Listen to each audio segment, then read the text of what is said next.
Welcome back to Leading from the Middle. I'm Bill Moeller. And as my mom always said, whatever you learn today will be a life lesson for tomorrow. Today's lesson is one every leader eventually faces: failure. We don't like talking about it, we don't like experiencing it, but failure is a part of leadership.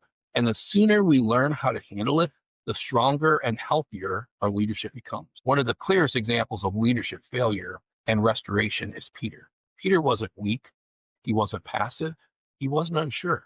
He was bold, vocal, and passionate. And yet, at the moment Jesus needed him most, Peter denied him 3 times. A moment he never expected, a moment he deeply regretted, and a moment many leaders can relate to. Saying the wrong thing, rushing a decision, disappointing your team, or failing to live up to your own standards. But failure wasn't the end of Peter's story. In John 21, after the resurrection, Jesus meets Peter again and restores him. 3 denials, 3 questions, 3 invitations to lead again. Do you love me? Feed my sheep. Jesus didn't replace Peter, he restored Peter. That's the power of grace and leadership. I've watched a lot of leaders over the years: coaches, business owners, pastors, volunteers. Some crashed hard under pressure, some got back up. Every time I talk to a leader who has fallen, the story is almost the same. The failure wasn't final, but the shame made it feel that way. One leader told me, "I knew God forgave me. I just didn't know if I could forgive myself." That's where many leaders live, capable of grace towards others, but slow to receive it for themselves. Peter probably felt the same way. He messed up publicly. People knew, and Jesus didn't bring up the failure to embarrass him. He brought it up to heal him. And healed leaders lead better than perfect ones ever will. So what do we need to do? Acknowledge it quickly. The worst thing you can do with failure is hiding it. It grows in the dark. It turns embarrassment into isolation, and isolation into shame. Leaders who own their mistakes earn trust, not lose it. People follow honesty over image. Peter didn't pretend his failures didn't happen. He faced it. And because he faced it, Jesus restored him. Point 2, learn the lesson. Failure isn't painful, but it's also a teacher. Every misstep contains a lesson about character, communication, discipline, or awareness. John Maxwell says, sometimes you win, sometimes you learn.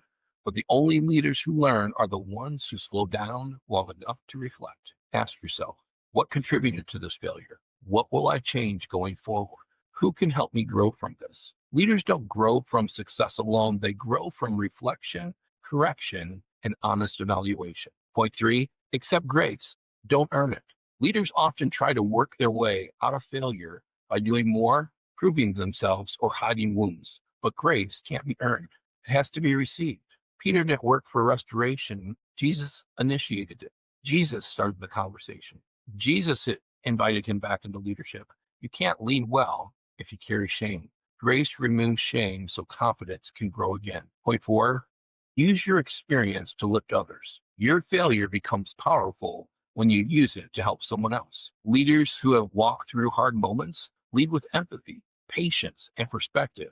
They recognize warning signs quicker. They understand struggles more deeply. They lead with compassion instead of pressure. Your failure may be the very thing that gives someone else the courage to keep going. Jesus didn't restore Peter in private. He restored him in front of the other disciples. Why? Because the same people who witnessed your failure should also witness your healing. It showed everyone that Jesus trusted imperfect leaders. And if he trusts imperfect leaders, that means there's hope for every one of us. What's our practical playbook? Here's your simple process for handling failure as a leader. First, admit it. No excuses, no hiding. Ask for feedback. Let trusted people speak into what happened. Receive grace. Don't punish yourself what Jesus already paid for. Rebuild habits. Create new boundaries or routines where needed.